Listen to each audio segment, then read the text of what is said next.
नमस्कार विद्यार्थियों, आज हम पृथ्वी के जो परिभ्रमण पथ हैं और परिक्रमण की जो क्रिया है उसके बारे में जानेंगे। हम ये जानेंगे कि पृथ्वी के ऊपर किस किस समय दिन रात एक होते हैं और कैसे पृथ्वी उत्तरायण और दक्षिणायन होने पर वहाँ पर उस पर पृथ्वी पर क्या प्रभाव पड़ता है और उसकी जलवायु पे क्या प्रभाव पड़ता है या मौसमी घटनाओं पर क्या प्रभाव पड़ता है, ऋतु परिवर्तन जो होता है वह क्यों होता है। तो पहली बात करें हम परिभ्रमण की, जिसको अंग्रेजी में रोटेशन कहते हैं। तो हम जानते हैं कि पृथ्वी जो है वह अपने अक्ष पर भी घूमती है पश्चिम से पूर्व की तरफ, और वह सूर्य के चारों ओर भी चक्कर लगाती है। अपने अक्ष पर वो घूमती हैं और वापस उसी स्थान पर चंद्रमा के सामने आने में उसको 23 घंटे 56 मिनट और 4.09 सेकंड तो लगते हैं उसी वापस एक पूरा चक्कर करने के लिए। लेकिन उसी स्थान पृथ्वी के उसी स्थान का वापस चंद्रमा के सामने आने में थोड़ा और अधिक समय लगता है। क्योंकि चंद्रमा भी पृथ्वी के चारों ओर चक्कर लगाता है, इसलिए। तो अब इसमें हम देखते हैं कि जो दिन और रात की जो प्रक्रिया है वह पृथ्वी के परिभ्रमण गति के कारण होता है, अपने अक्ष पर घूमने के कारण होता है। तो जब पृथ्वी अपने अक्ष पर घूमती है तो जो हिस्सा चंद्रमा के सामने होता है और कुछ हिस्सा सूर्य के सामने होता है। तो सूर्य के सामने जो हिस्सा होता है वह दिन हो जाता है, जो चंद्रमा के सामने होगा वो रात होगा। चूँकि पृथ्वी अपने अक्ष पर पश्चिम से पूर्व की ओर घूमती है तो पूर्व वाला हिस्सा सूर्य के सामने पहले आता है, इसीलिए कहते हैं कि सूर्य पूर्व में उदय होता है और पश्चिम में अस्त होता है।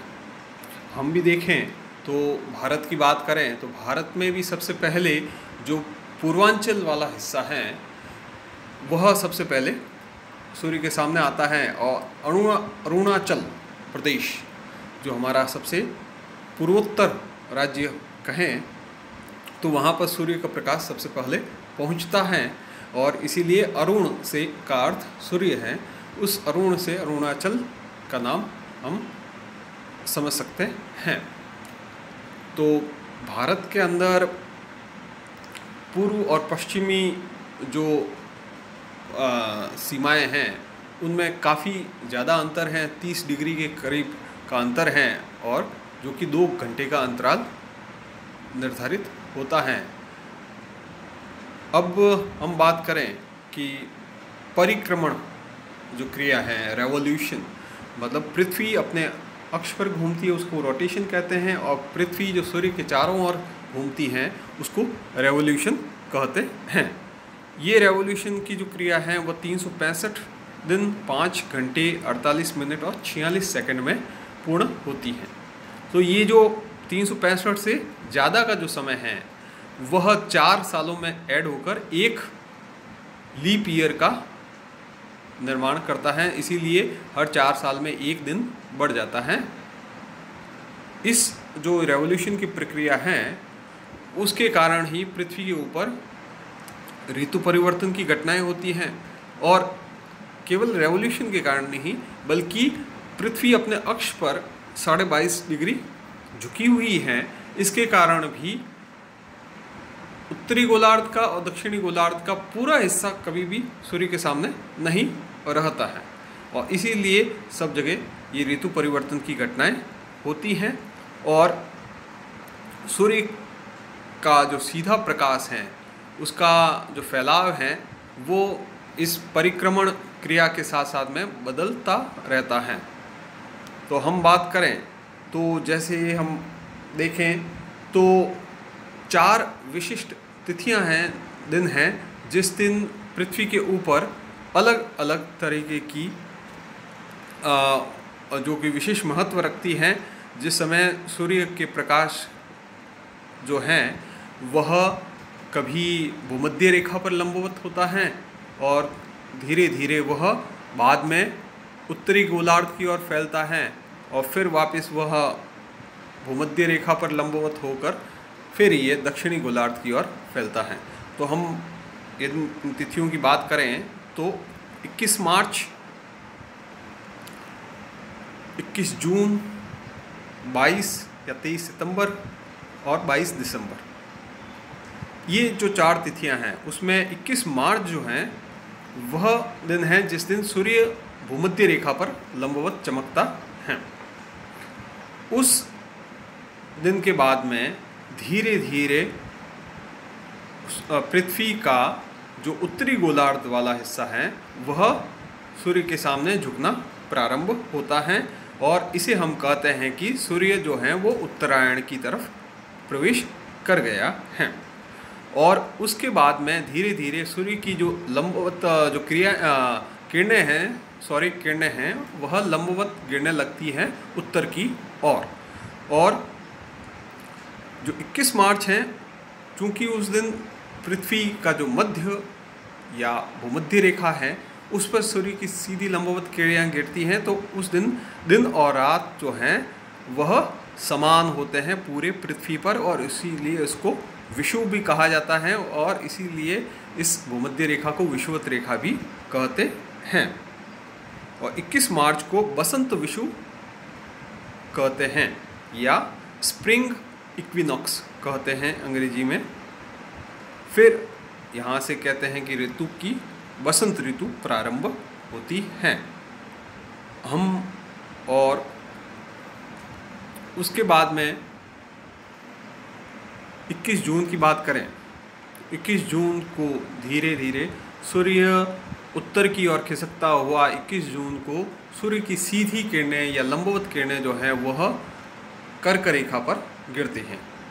कर्क रेखा पर मतलब ये सबसे उत्तरतम रेखा है, ये उत्तरतम अक्षांशीय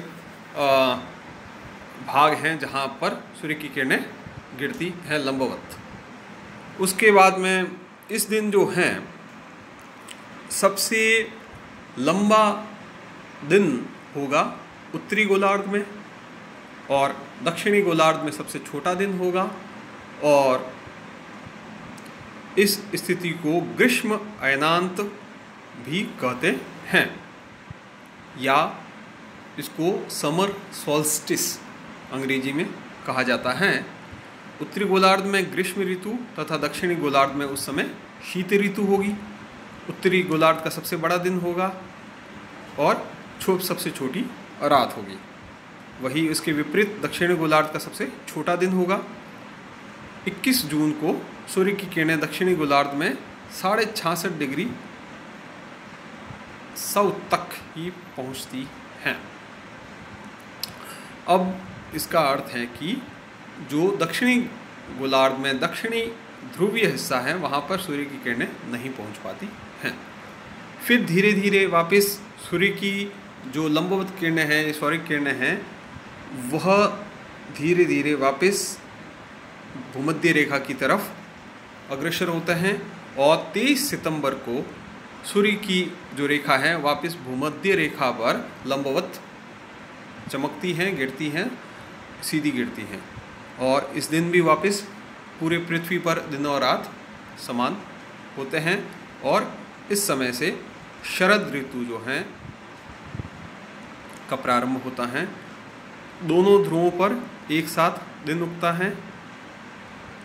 इस 23 सितंबर का जो दिवस है उसको शरद विषुव भी कहते हैं।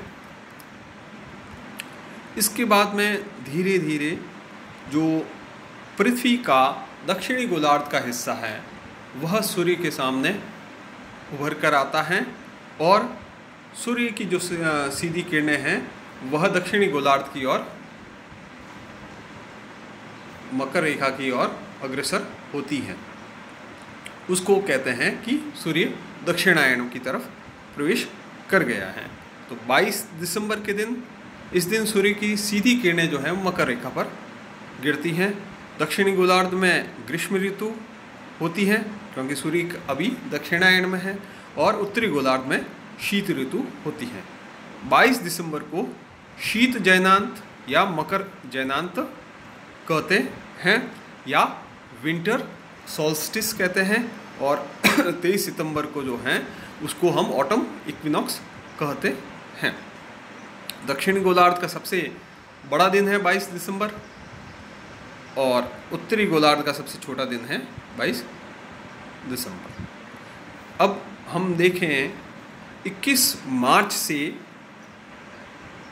जो 23 सितंबर का अंतराल है, जिस समय सूर्य उत्तरायण की तरफ प्रवेश करता है, उस समय हमने सुना होगा कि ध्रुवों पर 6 महीने की दिन होता है, 6 महीने का रात होता है। तो ये 6 महीने का जो अंतराल है 21 मार्च से 23 सितंबर तक का, ये जो है इस समय चूँकि सूर्य उत्तरायण में होता है, तो इस समय जैसे जैसे दिन की जो अवधि है वह भूमध्य रेखा से उत्तरी ध्रुव की तरफ बढ़ती है और ध्रुवों पर इस 6 महीने पूर्णतया दिन की अवस्था रहती है।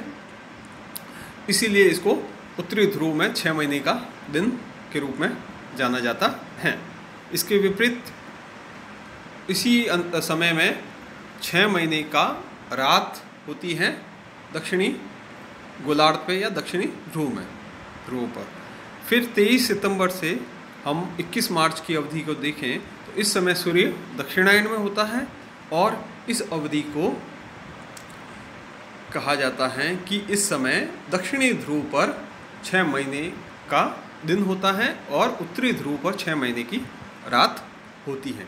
तो ये दिन और रात की अवधि जो है वह भूमध्य रेखा से ध्रुवों की तरफ बढ़ती चली जाती है और ये है जो अवधि है। और ये ऋतुओं का जो परिवर्तन है, दिन और रात की जो अवधि है और ऋतुओं का जो परिवर्तन है, यह पृथ्वी के अपने अक्ष पर झुके होने के कारण और सूर्य के चारों ओर चक्कर लगाने के कारण होता है। तो ये आप समझ गए होंगे। अब एक दो शब्द हैं उपशोर और अपशोर। उपशोर पृथ्वी व सूर्य के मध्य में न्यूनतम दूरी है। हम जानते हैं कि पृथ्वी का जो परिक्रमण पथ है वह एकदम गोलाकार नहीं है, वृत्ताकार नहीं है, बल्कि वो एलिप्टिकल है, एक अंडाकार है। तो वह उसमें कुछ उस पथ पर ऐसी जगह होती हैं जहाँ पर वह सूर्य से काफ़ी दूर चला जाता है पृथ्वी, और कहीं पर वह सूर्य के काफ़ी नज़दीक आ जाती है। तो पृथ्वी व सूर्य के मध्य जो न्यूनतम दूरी है वह 3 जनवरी को होती है। अब ये भी हम इसको देखें कि जनवरी में हमारे यहाँ सर्दी का मौसम होता है, लेकिन इस समय सूर्य और पृथ्वी के मध्य न्यूनतम दूरी होती है 14.7 करोड़ प्रकाश वर्ष। तो प्रकाश वर्ष ये ध्यान रखिए आप, ये दूरी का एक मापक है, न कि वर्ष की तरह यह समय का मापक नहीं है, बल्कि ये दूरी का मापक है। अपसोर जो है वह सूर्य व पृथ्वी के बीच अधिकतम दूरी जो होती है वो 4 जुलाई को होती है 15.21 करोड़ प्रकाश वर्ष। पृथ्वी सूर्य के चारों ओर दीर्घ वृत्ताकार पथ पर परिक्रमा करती है, जैसा इसमें आपको दिखाई दे रहा है। और पृथ्वी व सूर्य के मध्य जो औसत दूरी है वो 14.96 करोड़ किलोमीटर है। तो ये तो हमने पृथ्वी के परिक्रमण और